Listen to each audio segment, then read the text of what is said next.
Hi everyone, welcome to the Thursday Chill Pill. Mm-hmm. Andy and Ruth, by the way, we forgot to do that on Sunday. Oh dear. Yes. Some people weren't too pleased.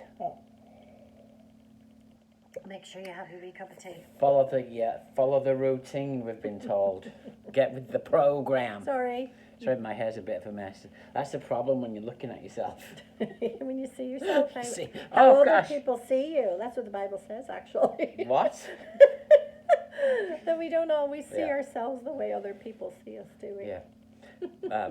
By the way, we've been talking a little bit. Let's talk a little bit about our thoughts about going forward with church meetings, because I've been talking to a lot of pastors, Ruth, recently, and they're all saying the same thing, that a lot of people still aren't coming to their churches.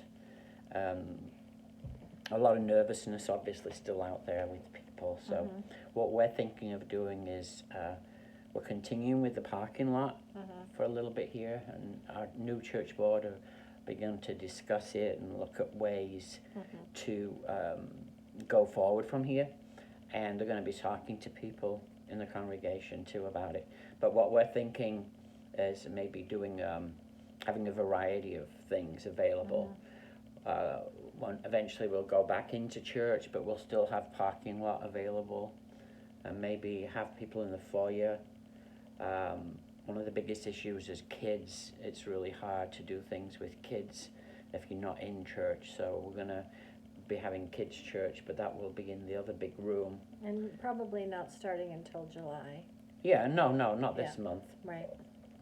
But we'll probably offer a variety, so people could come in and just sit in the foyer. Right. And be really well spread out. Well, we're recording it anyway, so I don't want people to stay at home. Yeah. Not people that live here, at least.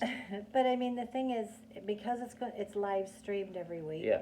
So you can we'll be in the sanctuary, doing it, presenting the service, and then people can come into the sanctuary during that time to share that with us there, or they can stay in their cars in the parking lot, and it's still going to be live streamed. Yeah, we're thinking of just, like, it's almost like a restaurant. You cook what people want.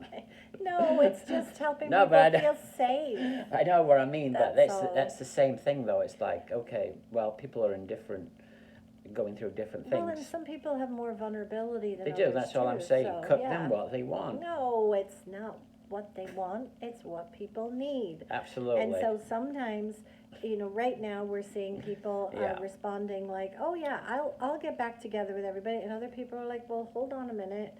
How close are we going to be? What's going on?" And they're saying the singing is what the big issue is for spreading isn't that awful that when we sing we actually spray each other?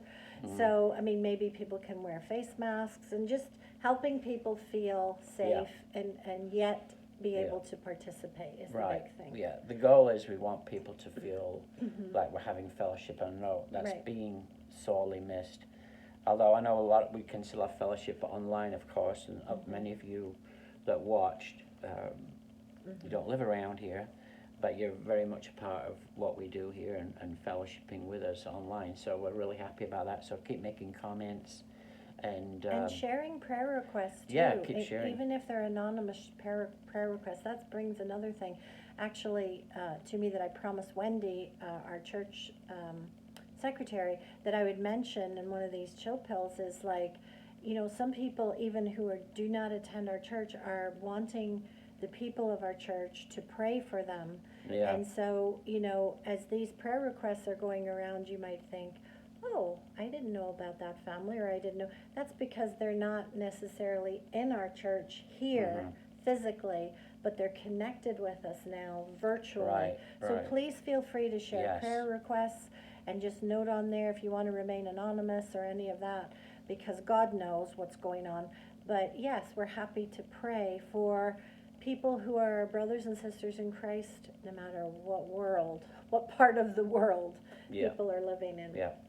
Hey, by the way, I said we would talk a little bit. I'm going to read a verse now, but I said we'd talk a little bit. I think I was preaching. When was that? It was Sunday, I think. On Sunday, I said we should talk a little bit more about how so often people will say they don't understand me. He doesn't get me, especially coming Father's Day. What's wrong with dads? They don't get the kids, they don't get the wife, you know. And we're going to talk a little bit about that now, because it's very important, right? That you feel like somebody knows you and really understands you and knows about you and knows how to read you, and you're not just live in a living space with someone that's oblivious to who you are, because that's not really a partnership. Well, actually, that's a huge point that you've just raised, because to really develop that level of connection and being known by And that somebody, can be done in friendship too. We're not just talking not just marriage, but it takes time and it takes commitment, right? Those two things. Because you can't just know somebody in 5 minutes, right? I mean, you gotta learn and hear and share. Or even 10. Or even 10. Yeah, it goes on, and people then also have to be willing to share. Like, there's some people find it, some people find it very difficult to declare and share what they're thinking or what they're feeling. Why? If I show you who I am, you might not like me. You might not like who I am. Therefore, I'm not going to tell you who I am. Because if you don't like who I am, where can I go with that? Well, that's true. And actually, that happens in marriages too. And that's a very scary thought, but it does. Where people can even, as you say, share a living space for years, and they don't want the other person to really know who they are. That's they don't not, want them that close. Gosh. But here's the thing. It's not good not to be who you are. If you don't know a person, you can't truly connect with that person and share life with them. And as you say, it doesn't have to be a married couple. No, I'm not talking married. You don't have to be married for this. You could have really strong You can have really good friends. You know, you can think of your life and all the people that you've met. Now think about who, out of all those people that you've met over the years, would you count as real friends? And why? Why? I mean, some of our best friends, Elizabeth and Andrew Cheadle. Hi, guys, if you happen to be watching. They don't even watch. They don't like us anymore. They don't like us anymore. No, that's not true. I'm just kidding. But we went through Bible college with them, and Andrew and Elizabeth came and visited us not too long ago here in Fayette. And it was interesting. Elizabeth and I were just sitting. Do you remember when we had that discussion? Do you remember when we talked about this? Do you remember when we went to the doctor's office together? And do you remember when we went to the playground with our kids? And it was all this kind of life that we had shared, but it was what we had talked about to each other and connected with that means that we're still friends today, even though they live in England and we're here. Yeah, it's so true. You can't build a deep friendship with anyone without really sharing and then truly knowing who you are. Not a projection of who you are, not an image, not a pulpit vision of who someone, especially with pastors, you know, someone that pastors want people to think they are, rather than just being the same person you are, whether you're in a pulpit or not in a pulpit or wherever you are. So what was the verse? Yeah, I'm going to read this. 1 Corinthians 16:14. It says, "Be completely humble and gentle, bearing with one another in love." Do you know what? There's a thought with that too. People have to feel safe in order to share who they are. So that's why it's talking about the love thing, right? Yeah, someone's going to gossip about you. Some people can feel really unsafe, and as you say, if he or she knows more about me, they may not like me.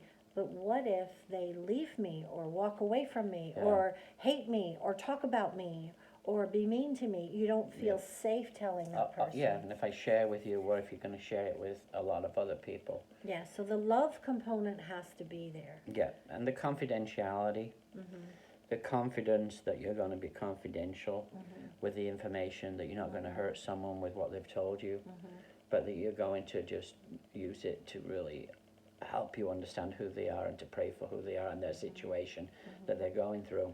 There's some people really good at keeping secrets, and some people pretty bad at it.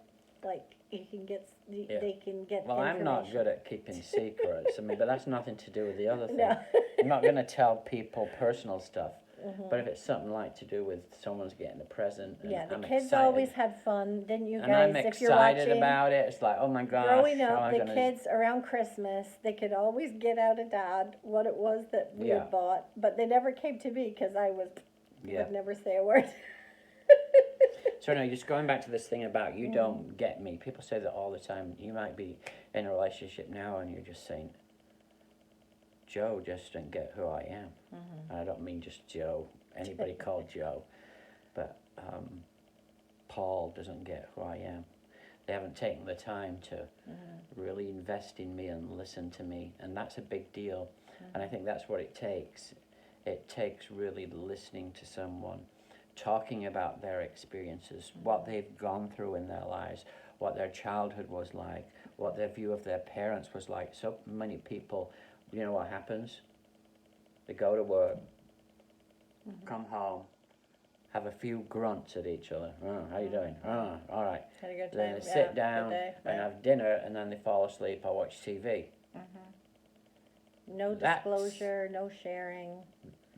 You know, they say, oh, it's too much hassle to share. Well, that's what it takes to build a good relationship and understand someone. And you should also be able to read a person's body language. Be able to know what they're going through, what they're facing, based on just how they look. So that you can ask a person, did you have a good day? And actually, don't ask that question if you're busy doing something else. Talk about body language. So if I'm working, oh, did you have a good day? And I'm over here doing something, the person's not going to disclose because they realize you're busy doing something. So if you really want to know, you have to look at the person and say, did you have a good day? I'm really interested to know how it Some went. people don't want to ask either because they don't want the hassle. They don't want to spend the time. They don't want to put the time in. See, that's where the love comes in. That's why it says to bear with each other in love. And a lot of times it's selfishness that stops us. You know, same old. Selfishness can stop us, like putting that time in. Oh no, I don't want this now. I'm way too busy. I just want to watch whatever on TV, whatever people watch these days. I just want to watch the news or whatever, and I don't want to put the time in or have the hassle. I'm too tired, and I've got other things on my mind, and I've got enough troubles of my own. But you have to be able to truly want to invest in someone for that relationship to get stronger. It takes time. It does. And it takes energy. So anyways, good talking to you today. Yes. Hey, come out on Sunday. Yes. We'll Stop see you there. being a slacker.